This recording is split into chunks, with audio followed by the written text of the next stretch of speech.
सारे के सारे सबूत हैं और इन सबूतों के आधार पर मैं पूरे विश्वास के साथ कह रहा हूं कि पुलिस कार्रवाई करे ना करे, लेकिन अदालत तो कार्रवाई करेगी। सुप्रीम कोर्ट तो बहुत दूर की बात है, यह तो यहीं से हाई कोर्ट से हो जाएगा रद्द, यह चुनाव हाई कोर्ट से रद्द हो जाएगा, मुझे पक्का विश्वास, मैं जानता हूं, क्योंकि डॉक्यूमेंट्री प्रूफ है।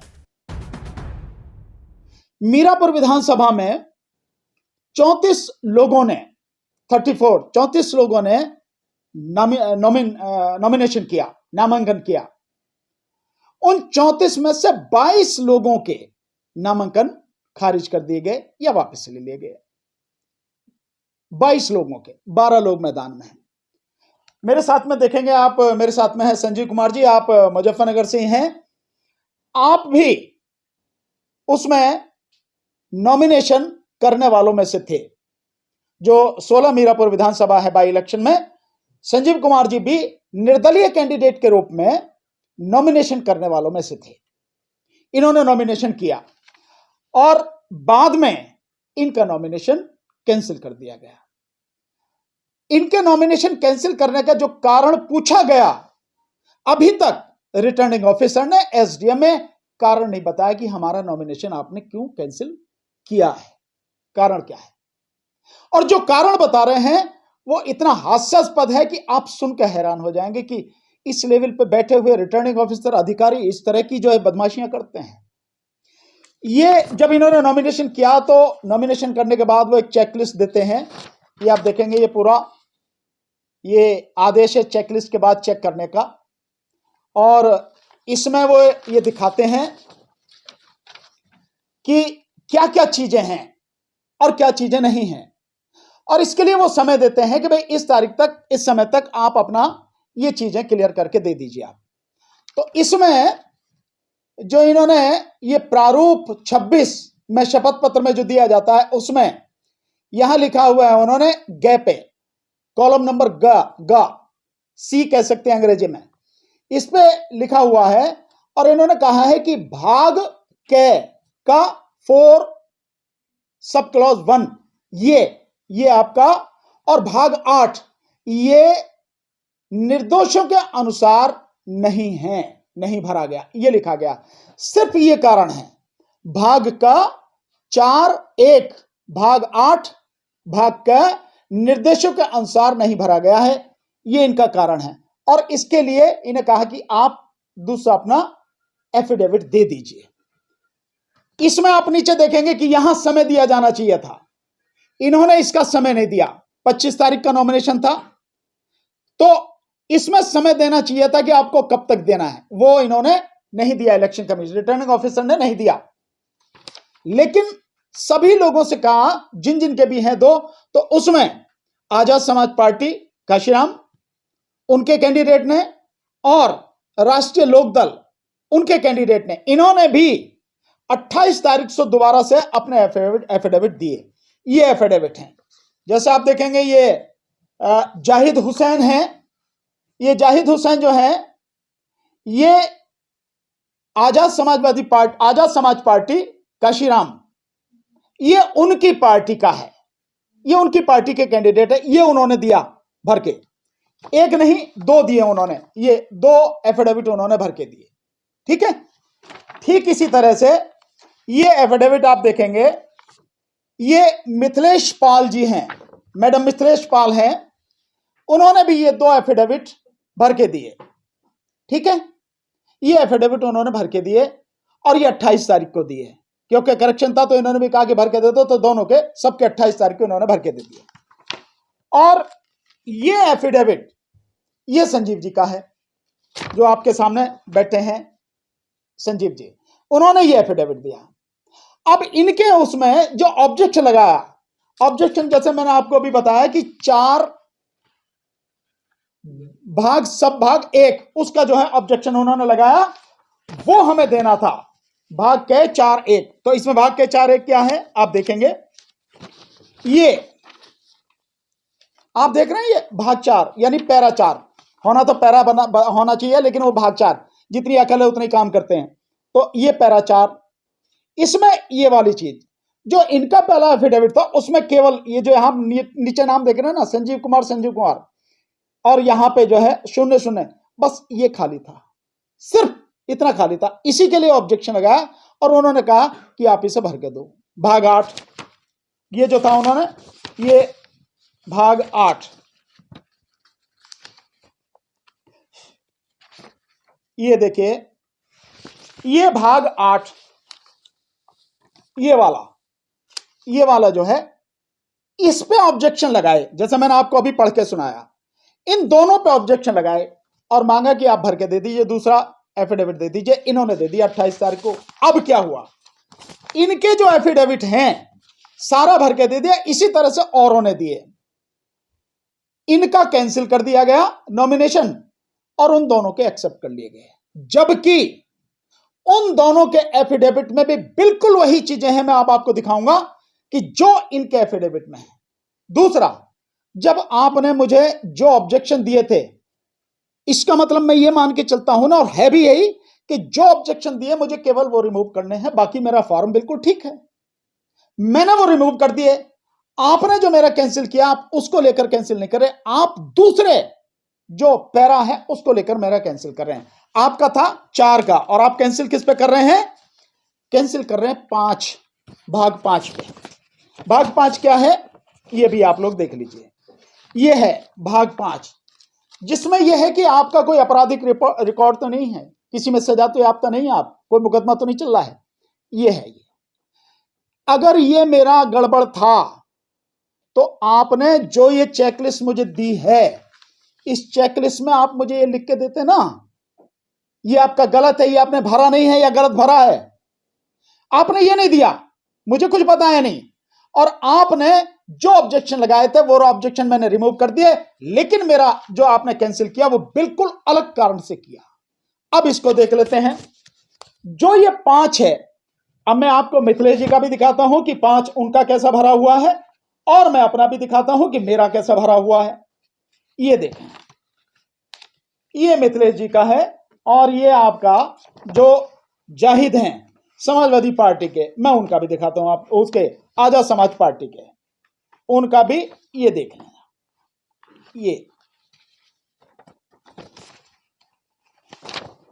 यहां से शुरू होता है, ये इनका जाहिद हुसैन साहब का यहां से शुरू होता है, ये 5वां कॉलम, ठीक है, और ये मिथिलेश जी का है, इनका ये ऊपर से शुरू होता है, और ये इनका है संजीव जी का जो ऊपर से शुरू होता है। इसमें क्या लिखा है, इसमें लिखा है कि आपराधिक मामले मैं ये घोषणा करती हूं कि मेरे विरुद्ध कोई आपराधिक मामला लंबित नहीं है। आगे लिखा गया है लागू नहीं होता है, ये जाहिद के में है।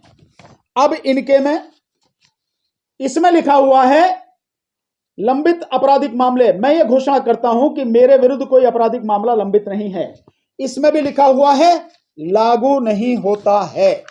ये देखें आप, इसमें यहां नीचे और इसमें यह ऊपर, दोनों में एक सेम बात है।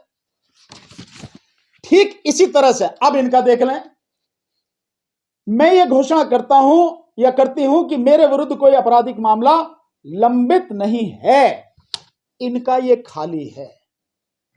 अगर रिजेक्ट होना था तो किसका होना था, इनका होना था, राष्ट्रीय लोकदल, क्योंकि इन्होंने खाली छोड़ दिया, और इलेक्शन कमीशन जैसे कहता है अगर एक भी कॉलम खाली हो जाएगा तो रिजेक्ट हो जाएगा, तो ये इनका है, ये खाली होना ये दर्शाता है कि इसमें कमी है। इनका रिजेक्ट नहीं किया, मेरा रिजेक्ट किया। अब दूसरा, और इसके आगे इसी में जो पैरा दूसरा है, वो पैरा दूसरा देखें, इसमें लिखा है इनके में मेरे विरुद्ध निम्नलिखित आपराधिक मामले लंबित हैं।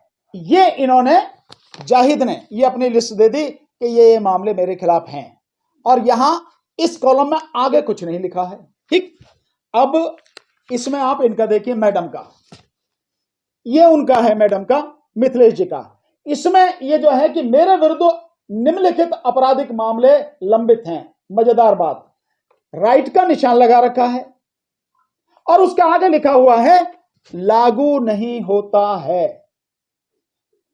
इसका क्या मतलब माना जाए, एक तरफ आप कह रहे हो सही है और एक तरफ आप कह रहे हो लागू नहीं होता है, ये दोनों बिल्कुल आप देखिए सामने सब कुछ, ठीक है ना, ये गलत है, एक खाली है, दूसरे में गलत इंफॉर्मेशन है, तो ये इनका कैंसिल होना चाहिए था, ये कैंसिल नहीं किया।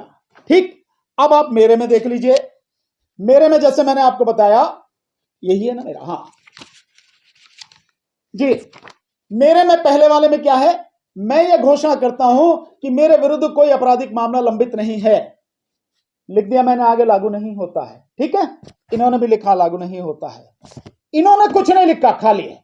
अब दूसरा, मेरे विरुद्ध निम्नलिखित आपराधिक मामले लंबित हैं, इन्होंने राइट लगा रखा और आगे कर रखा है लागू नहीं होता है, और इन्होंने कहा है लागू नहीं होता, और पीछे फिर आगे सारी, इन्होंने कुछ भी नहीं लिखा, इन्होंने इसमें कुछ भी नहीं लिखा, और नीचे पूरी लिस्ट दे रखी है जो इनके खिलाफ केस हैं।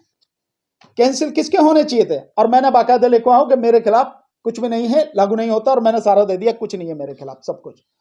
तो नॉमिनेशन पेपर किसका पास होना चाहिए था, नॉमिनेशन पेपर संजीव कुमार जी का क्लियर होना चाहिए था, इन्हें इलेक्शन लड़ने की अनुमति होनी चाहिए थी।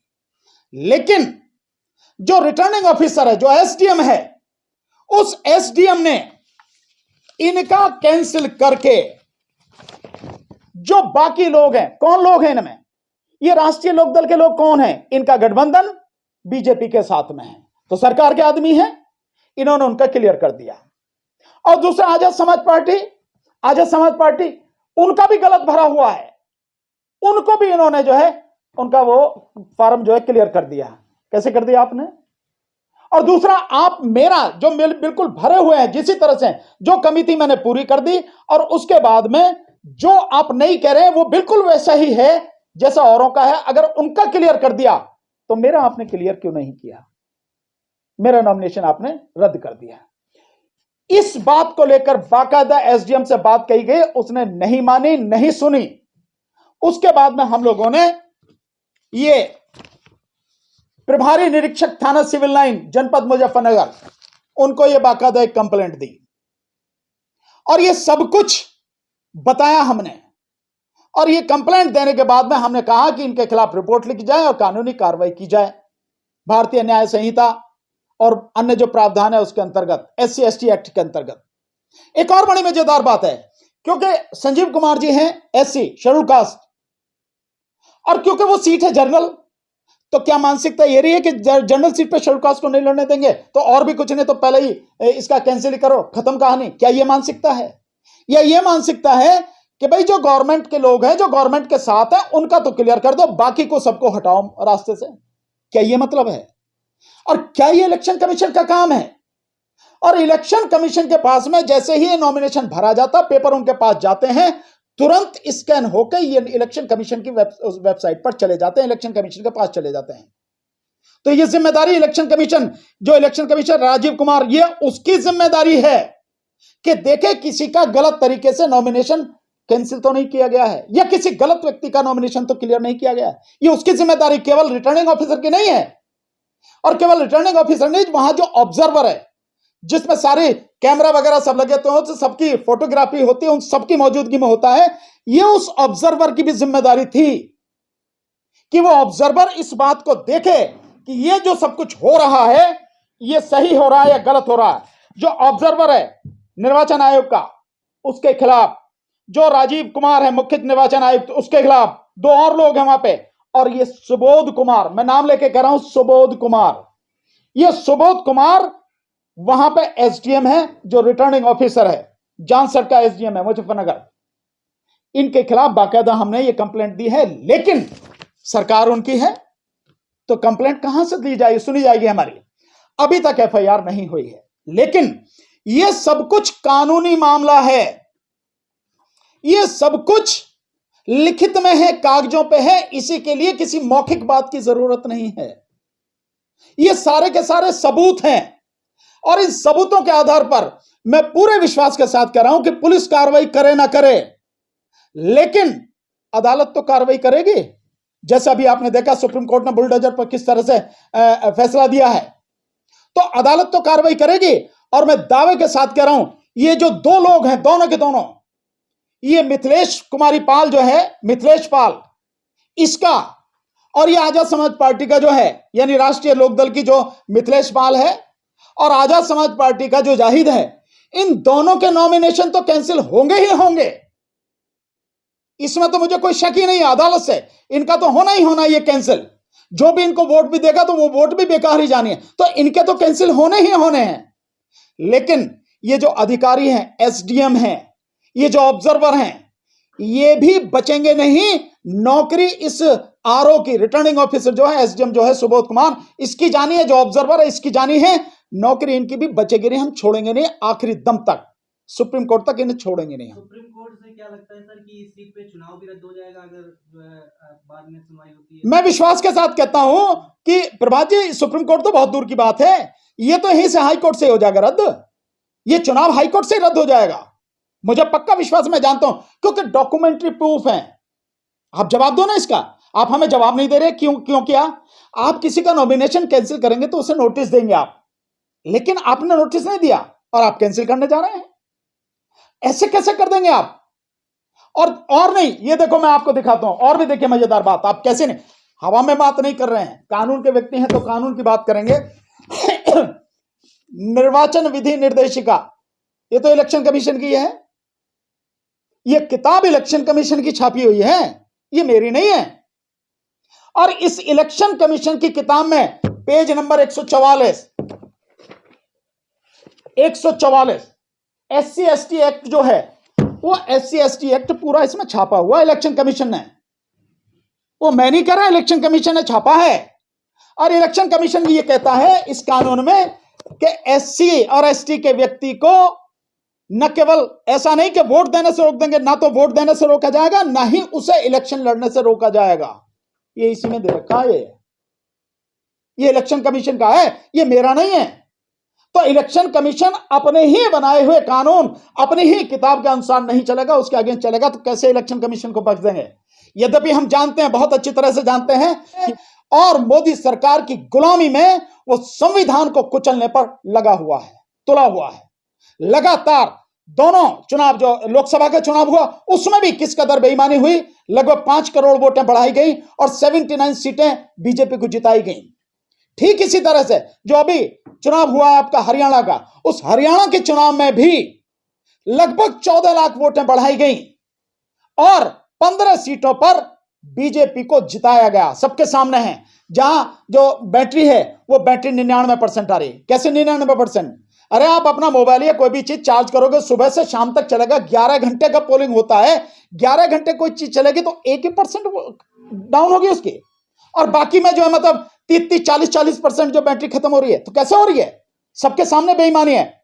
और कांग्रेस ने जो लेटर लिखा उसका जवाब देते हुए इलेक्शन कमीशन कह रहा है कि भैया आगे से जरा ढंग से बोला करो, ऐसे मत बोल दिया करो, जिम्मेदारी से बोला करो कि कुछ भी कह दे तो ये धमका रहा हो। तो ये स्थिति है, इलेक्शन कमीशन किस कदर से बेईमानी करके उपचुनाव में भी बीजेपी को जिताने के लिए किस किस तरह के षड्यंत्र कर रहा है, अपनी पूरी इलेक्ट्रिकल जो अपनी इलेक्शन मशीनरी है उसके माध्यम से, रिटर्निंग ऑफिसर के माध्यम से, ऑब्जर्वर के माध्यम से, पुलिस के माध्यम से।